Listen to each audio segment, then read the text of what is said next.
this case, it was a material used for bathtubs. As you know, bathtubs are placed on the floor. The challenge was to have an almost 3-meter table with no junction, really suspended on 4 feet.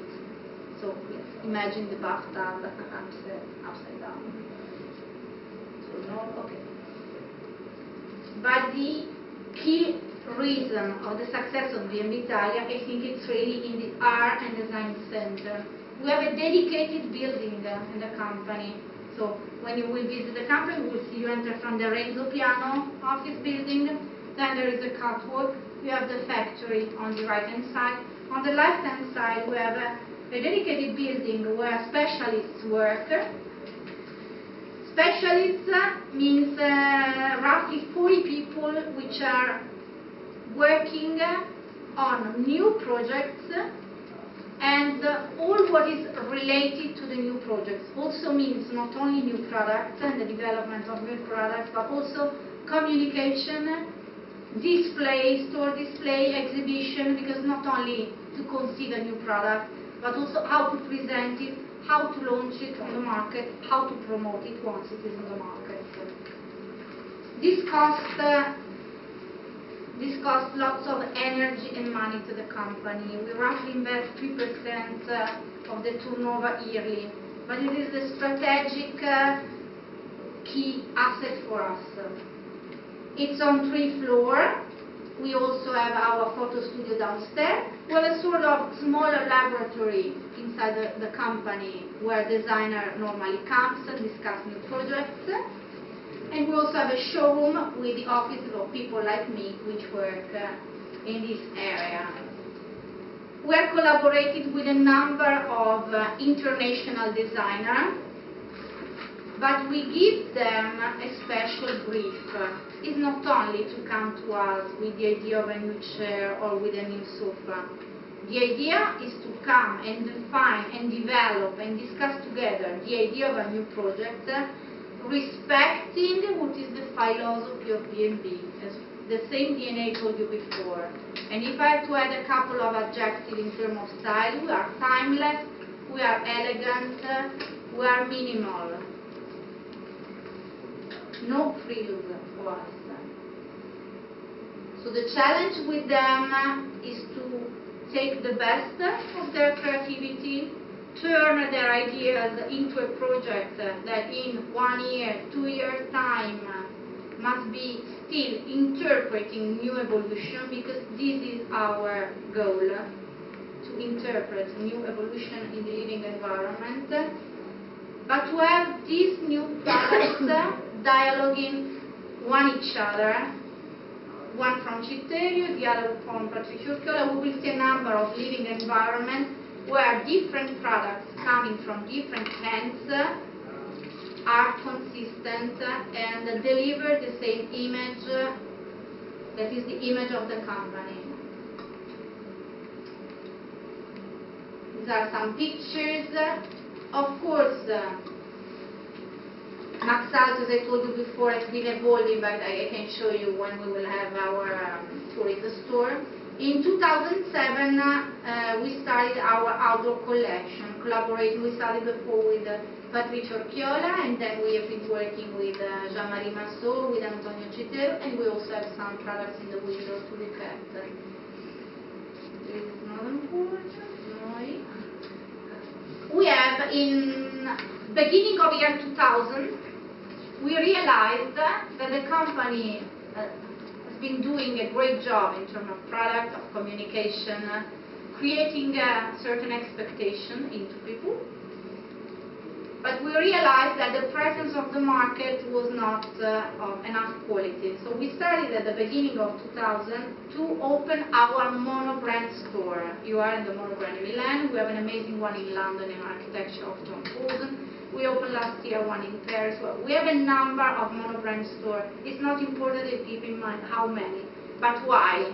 The idea is to have a place where people can really interact with the brand and get the same feeling and matching the same expectation, the website. So the key words, it's really consistency. This is New York. We have 2 stores in New York. We open in Paris, London. What I didn't say today is the word international. Since the real beginning, we are really an international company. That's why we have stores everywhere, in Munich, in Germany, the second in Maxau, Chicago, Miami, Hong Kong, Paris last year, Tokyo, Rome, San Francisco, Los Angeles. Now we're opening a new one in China, Hangzhou, Shenzhen. So it's really, this was part of the vision of the founder, an international company. Since the beginning, we started with a subsidiary in America and in Japan. In the honor of the founder, Pier Ambrogio Busnelli. I selected a few pictures just to show you, because you will be the designer of the future, how it works, a little bit more in detail, the relationship with the R&D center of a company. I told you we have a dedicated building. We have a sort of laboratory where a special team works on new ideas. We have here the 2 responsible of the R&D center, Antonio Citterio, another colleague and the chairman of the company. We have really, you should imagine, you can see a table, a place where they sit and they initially discuss ideas.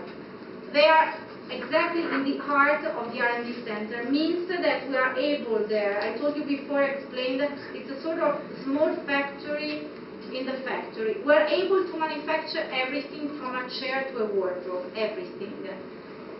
They sit and discuss initially an idea. What do we receive from our designer? It depends. We could get some sketches. In this case, this is the chair by Patrizio Orchiola, that you will see later. So can be some sketches drawing. This is the Naoto Fukasawa armchair that is also here. We can get some small miniature, like in this case, or some rendering. This is, for instance, the idea of Patricia of the collection which she called crinoline, coming from the idea of the dresses crinoline. Rendering, or some inspiring pictures. We have a boat, we have an ashtray, and we have a book in the end, but the concept was the same. A few examples. This is the finished version of Arne. This was one of the prototypes. One of the, I can't say 100, but several prototypes we developed during the process. Patrizio Orchiola sitting on bench sofa, she's touching cushion, touching here and there. Again, checking if the shapes, we have a draft shape, you can see some drawing, let's cut this here, let's have it thinner. These are some samples with some armchairs. The first one, the medium step, and the final stage.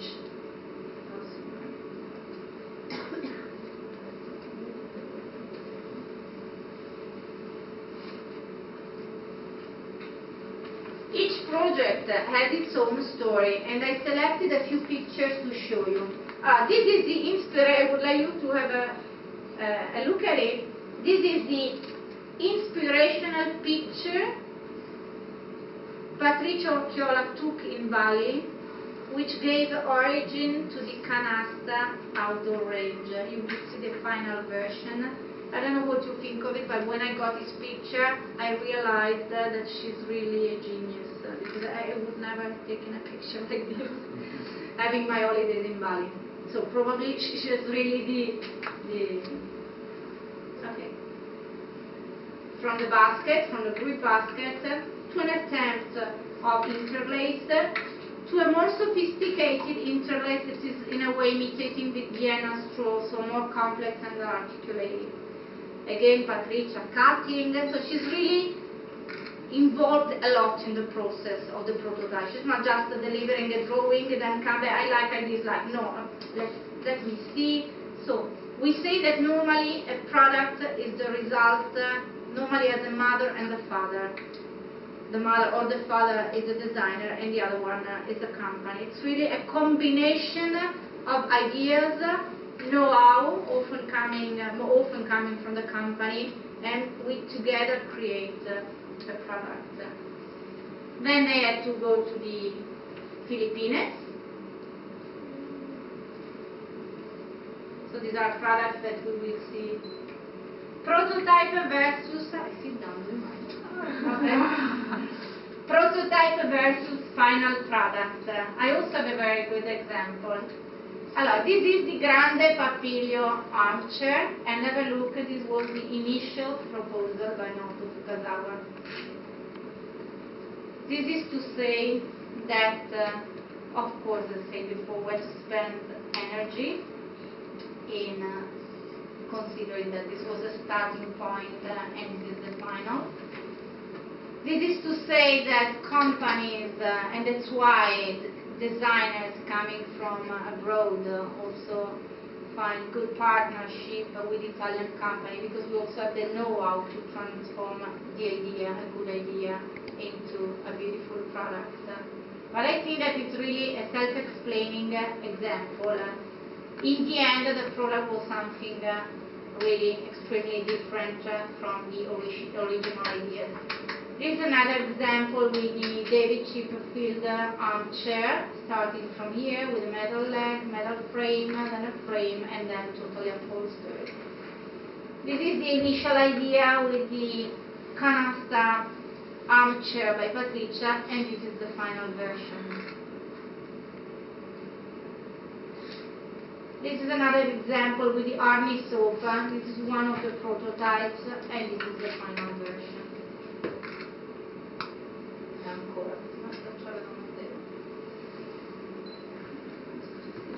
This is with the chaise longue of Canasta, initial idea, final product. From original concept to production, again the initial Grande Papilio chair. Then, of course, the R&D center, I told you that it's the starting point of everything. It's also the place where we create our mold. So we had to create a shape, a wooden shape.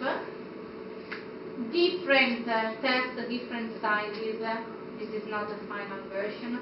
It's wider, higher. Here, the same, you can see Naoto Fukazawa really designing and defining exactly the final shape of the armchair. And this is the final armchair.